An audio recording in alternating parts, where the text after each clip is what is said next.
Ayan guys, nag-harvest ako ng gabi. Ayan, dami. Hugasan ko lang muna bago ko hihimayin, babalatan ko. Ayan. Bye-bye.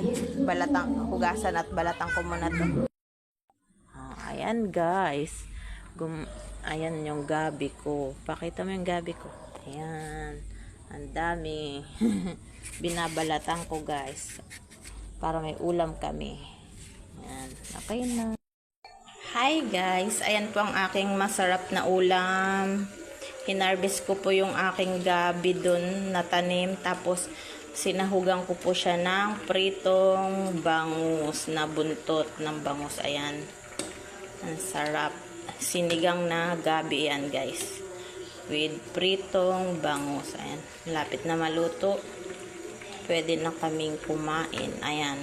Sa probinsya lang ang may fresh at libreng gabi guys na makukuha. Diba? Sa Maynila wala yan.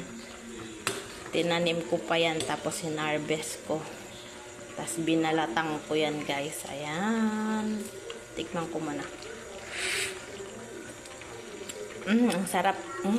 Kain na tayo guys. Bye-bye. Ano ang aking masarap na ulam. Bye guys.